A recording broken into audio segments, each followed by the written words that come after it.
तो प्रभु श्री राम जी के पिता का नाम था दशरथ, दशरथ के पिता का नाम था अज, अज के पिता का नाम था नाभाग, नाभाग के पिता का नाम था ययाति, ययाति के पिता का नाम था नहुष, नहुष के पिता का नाम था अम्बऋषि, अम्बऋषि के पिता का नाम था प्रशुश्रुक, प्रशुश्रुक के पिता का नाम था मरु, तो मरु के पिता का नाम था शिग्रक, शिग्रक के पिता का नाम था अग्निवर्ण, अग्निवर्ण के पिता का नाम था सुदर्शन, सुदर्शन के पिता का नाम था शंखन, शंखन के पिता का नाम था प्रवद्ध, प्रवद्ध के पिता का नाम था अंशुमन, अंशुमन के पिता का नाम था दिलीप,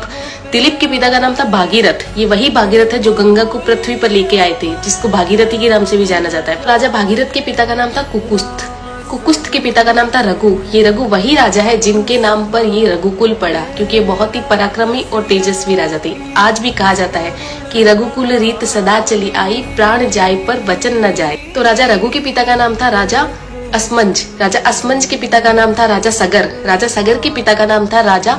असित, राजा असित के पिता का नाम था राजा भरत, राजा भरत के पिता का नाम था ध्रुवसंधि, राजा ध्रुवसंधि के पिता का नाम था राजा सुसंधि, राजा सुसंधि के पिता का नाम था राजा मानधाता, मानधाता के पिता का नाम था युवानाश्री, युवानाश्री के पिता का नाम था दुंदुमार, दुंदुमार के पिता का नाम था त्रिशंकु, राजा त्रिशंकु के पिता का नाम था राजा पृथु, राजा पृथु के पिता का नाम था अंडरण्य, अंडरण्य के पिता का नाम था राजा बाण, राजा बाण के पिता का नाम था विवस्वान, राजा विवस्वान के पिता का नाम था राजा मनु, राजा मनु के पिता का नाम था